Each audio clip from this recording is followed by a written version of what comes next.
Welcome to BISP Solutions. I'm Sianshi Jain, and today we will see metadata management in data management using FCCS application.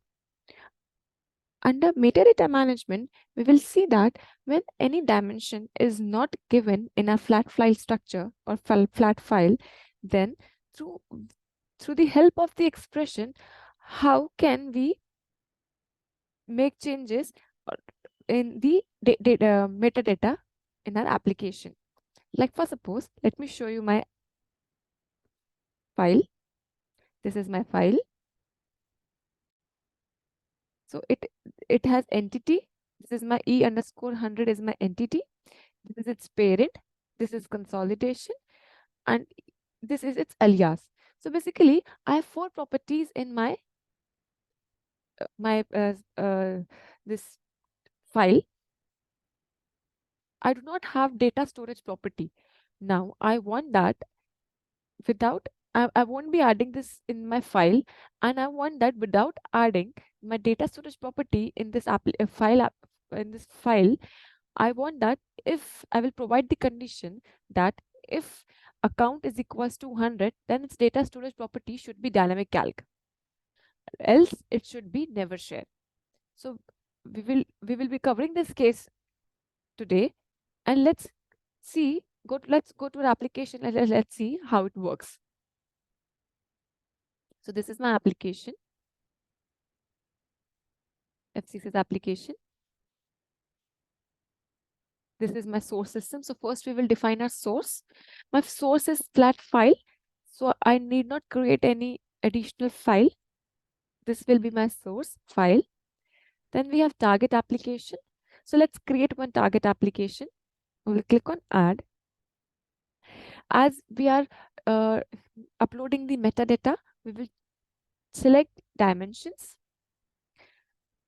My application name is Vision Console, and then let's add prefix as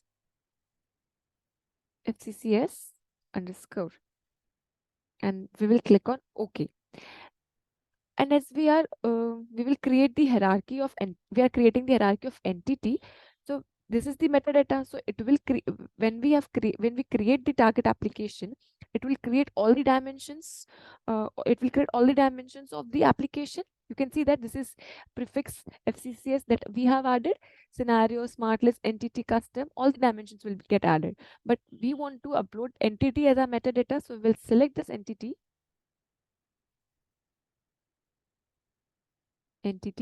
and then we will make few changes.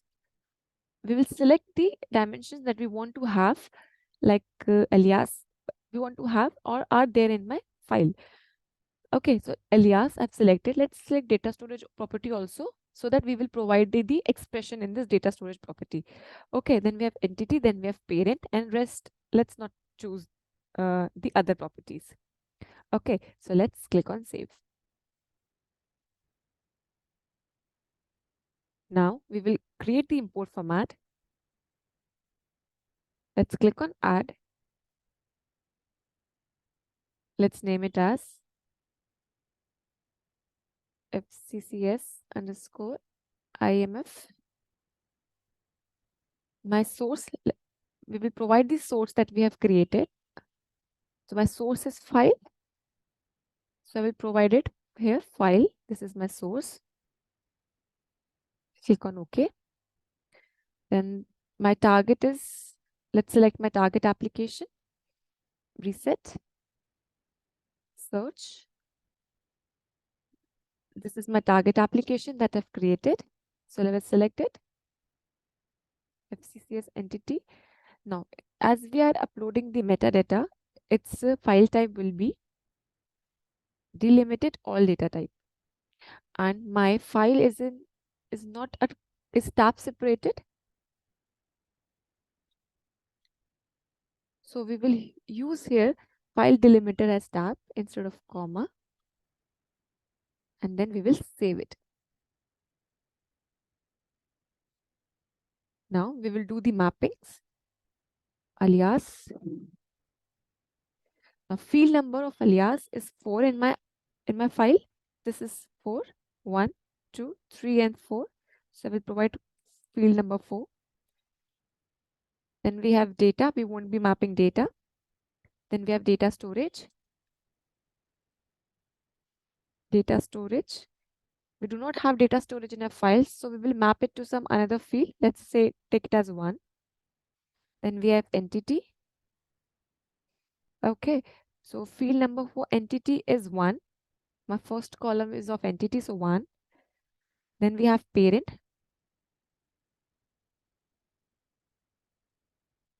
So field number for parent would be 2. And let's save it. Now we will go to locations and create one location. Click on add. Let's name it as FCCS underscore location. We provide the import format that we have just created in a previous step. So our import format was FCCS IMF. Let's click on OK. And rest will remain same, so we will save it. Let's go to workflow. We will go to data load mapping, and then here we will change the POVs, and we will select the POVs that we have created. So my location is FCCS LOC. So my location is FCCS LOC. I will choose this file. Then period is Jan 15 actual. Rest is always the same. Okay. Now this is alias. We will provide the data load mapping. We'll click on like. We will do the like mapping. Add. Source value as star. Target value as star. And let's provide the rule name R1. Save it. Then next we have is data. We'll click on add. Do the like mapping for data as well. Let's name it as R2.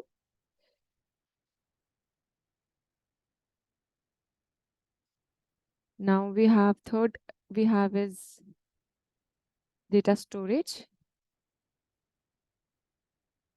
We click on add. Source value as star.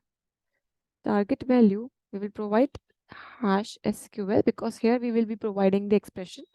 Let's provide the rule name also first, R3. And then here we will provide the script. So my script would be case when account equals to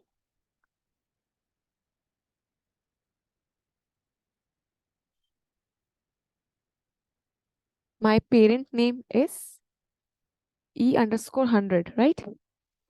My parent is E underscore 100. So I will provide the dynamic calc data storage property for E100. E underscore 100. Then its value should be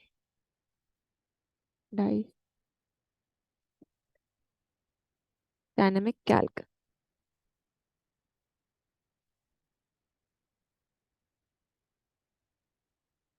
Else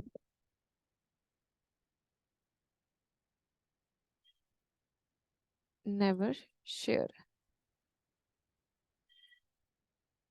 Never share. End. So we have provided the expression when account is equals to E underscore 100, that is my parent entity, then the data storage property will be dynamic calc. Else never share. That is for the children of the E underscore 100. Okay, now let's click on OK.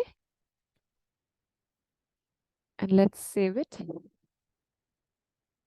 Now next is we have is entity. Here for entity we will do simply the like mapping. Source value star, target value star, and then rule name R4, and then we will click on save.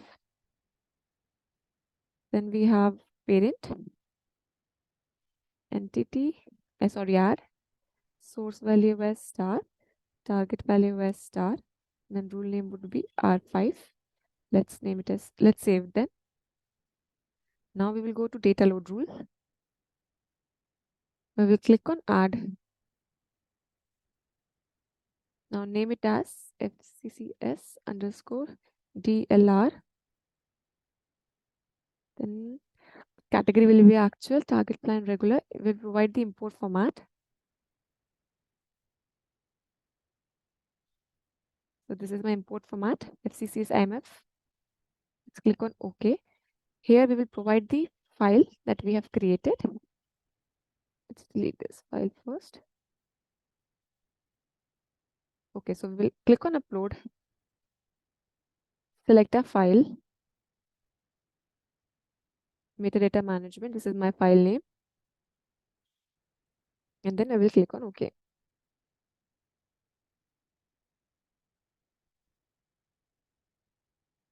Okay, so this was under the source option. Now we will go to target options. Here we will provide the dimension name. So our dimension is entity. So we'll write here entity. And then here we will refresh database. We will set it to yes, so that we need not refresh it. And let's click on save. Okay, so let's execute.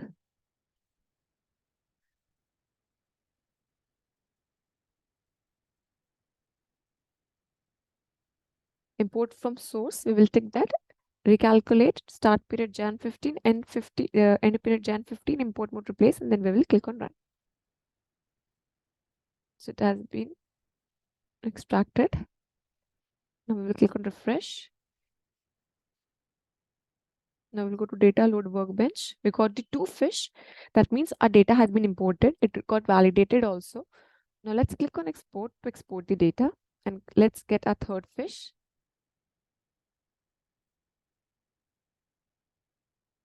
Okay. Execution mode will be online.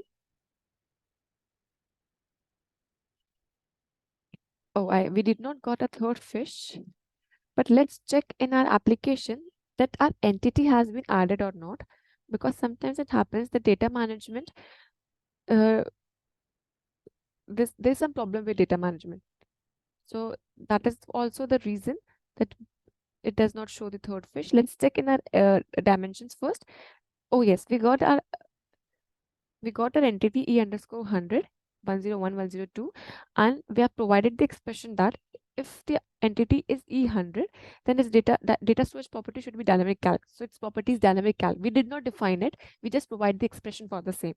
And similarly, we also provide the expression that if it is not E100, then its data storage property should be never share. So it has automatically given the data storage properties never share. There was something wrong with the data management. That is why we did not got a 3rd fish, but we could see the result in the application that our entity has been added. So this was for today. Thank you. For any queries, please reach out us at www.bispsolutions.com.